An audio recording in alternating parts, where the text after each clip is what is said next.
right, these are the text notes for Chapter 7 of the narrative of the life of Frederick Douglass, an American slave. In our lecture notes, we talked about his extraordinary life and and how he became one of the greatest thinkers and speakers of his time, and entertained presidents and politicians, and to have come from nothing, literally no formal education. And so I think this chapter does a really good job of showcasing that about Frederick Douglass. So it starts off, it talks about his time with Master Hugh, who is Hugh Auld. His wife, Sophia, was the woman who taught Frederick Douglass the alphabet. And remember that, it's pretty much illegal to teach slaves to read and write. We talked about that kind of in our lecture notes, that, you don't want them educated. You want them ignorant so that they don't realize what's happening to them. That way, as a white person, you can have more power over them. And that's their mindset. And that's what they thought of.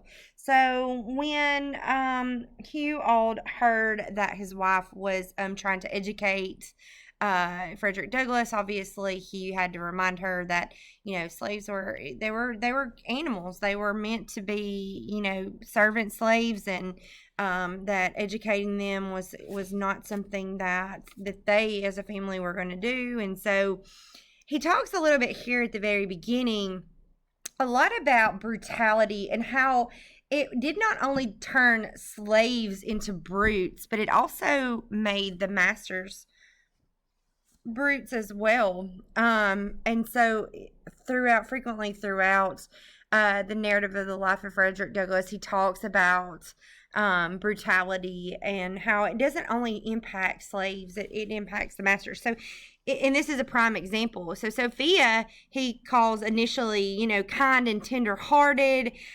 He talked about how she lacked the depravity indispensable to shutting me up in mental darkness.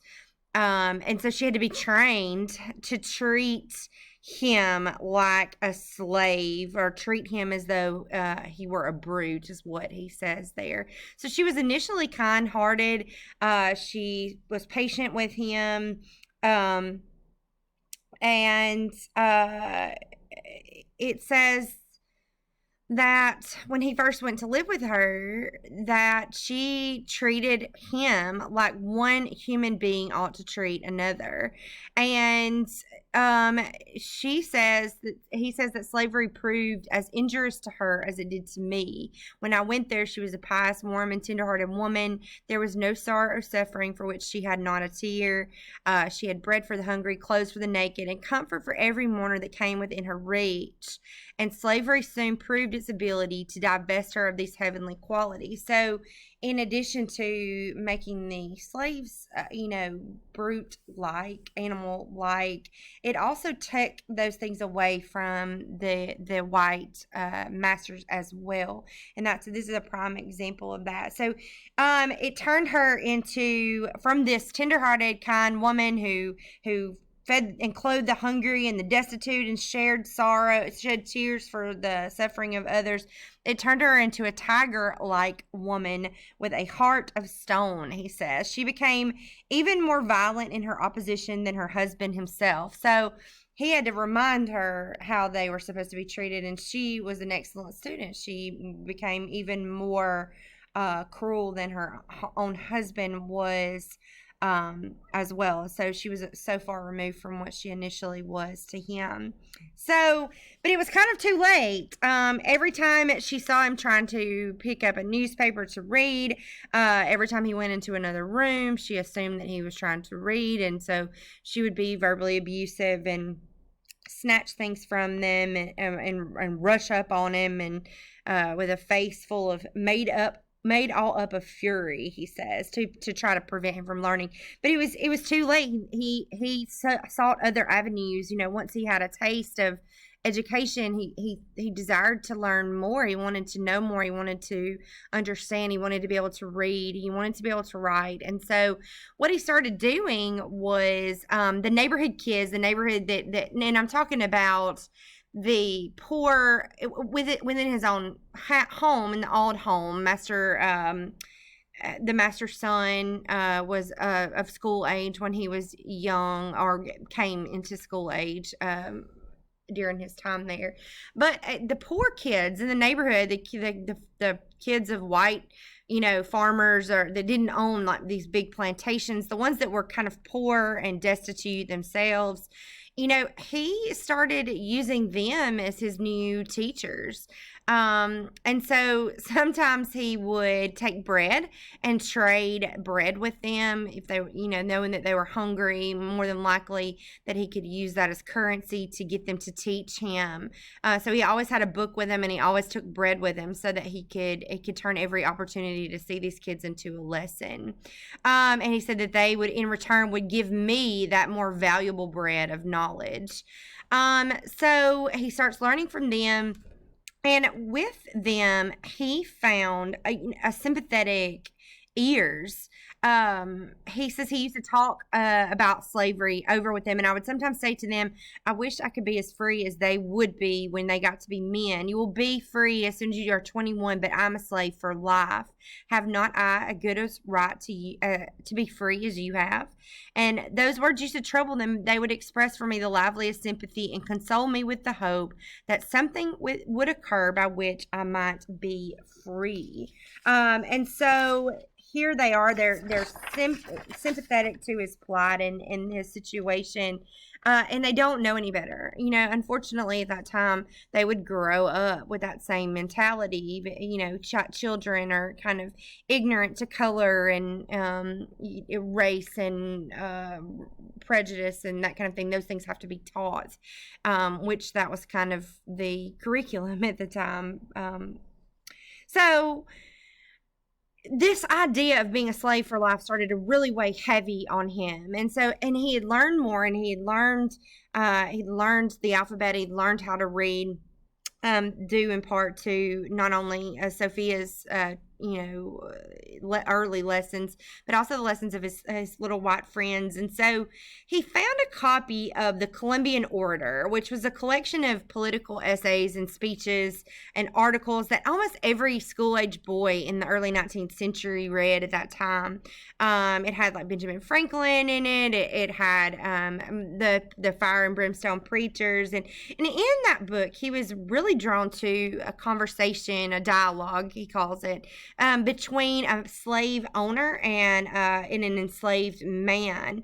And so this dialogue, this conversation that he was particularly drawn to, the slave had run away like multiple times, and on the third time that he came back, he has this argument with his owner about freedom. It says the whole argument in behalf of slavery was brought forward by the master, all of which was disposed by the slave. The slave was made to say some very smart as well as impressive things in his reply to his master, things which had the desired though unexpected effect.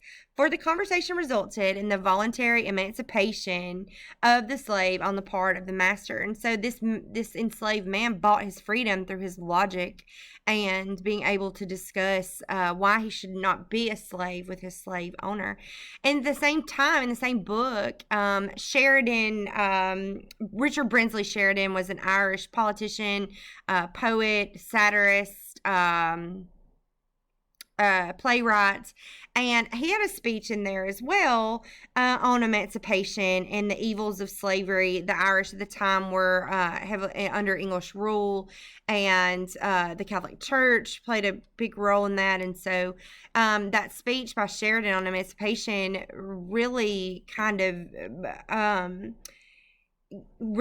resounded with him, because they were situations that he was very much living in.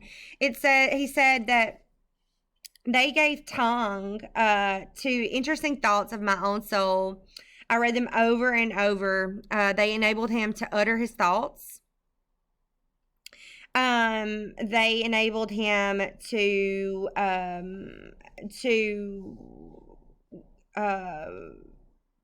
the kind of put into words all the things that he had been feeling, but he just wasn't able to express. So, but they did bring pain, because the more and more he learned about slavery and his situation, the more conscious and painful it was for him. He says, I would at times feel that learning to read had been a curse rather than a blessing. It had given me a view of my wretched condition without the remedy. So here he had this knowledge, but he didn't have the ability to do anything about it. And so I think that that brought him a lot of pain. He says, in moments of agony, I envied my fellow slaves of their stupidity. Like, I wish that I didn't know. Like, I wish I didn't have this knowledge that I have. He says, I often wish myself a beast. He wished that he'd been born a beast, because even being a beast would be better with no knowledge, with ignorance would be better than what he had lived in. And then he goes on to say, I often found myself regretting my own existence and wishing myself dead. But for hope of being free, I have no doubt that I should have killed myself or done something for which I should have been killed. So he doesn't even want to live. He regrets his own existence, but he hopes that one day he too can be free.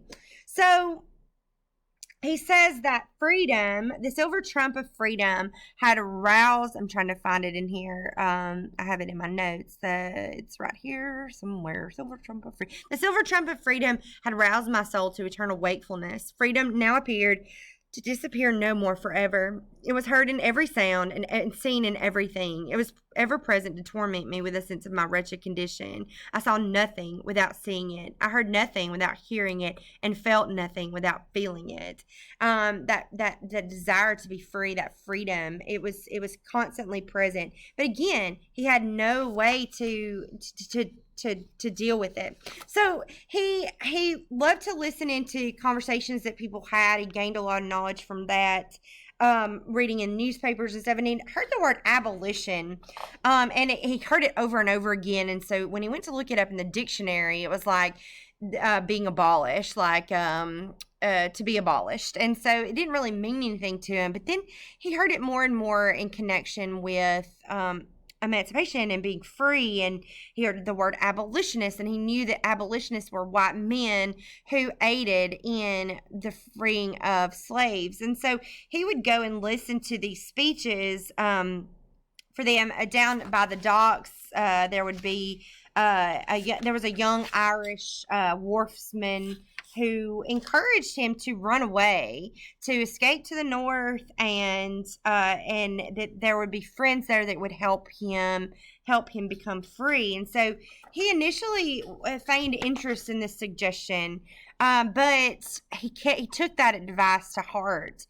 And he made a plan that was going to be what he did. He was going to run away, but he needed to get some things in order. And one of the main things was to learn how to write, because he had all this knowledge and he could read now and he could understand, but he had no way to be able to write it down. And that was something that he really strived to do. And so it took him a while, but he started copying letters at the shipyard. They would at the shipyard, Durgin and Bailey's, what he called it. He would see the ship carpenters where they would, after they would build their boats, they would carve initials into the ship. And so he initially learned the initials for if the award was meant for the left side or the aft or the starboard or whatever. And so he learned those initials, L, F, S, and A. And those were like the areas on the ship. And then once he learned their names and what they were intended for, like he would start copying them down. And then he could do those 4 letters.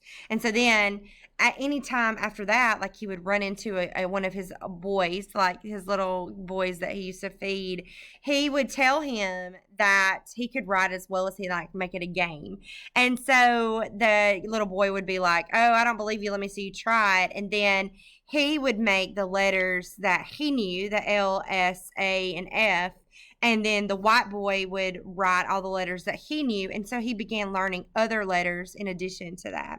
And so it took him a while. He says he copied everything he could on board fence brick wall and pavement with a lump of chalk.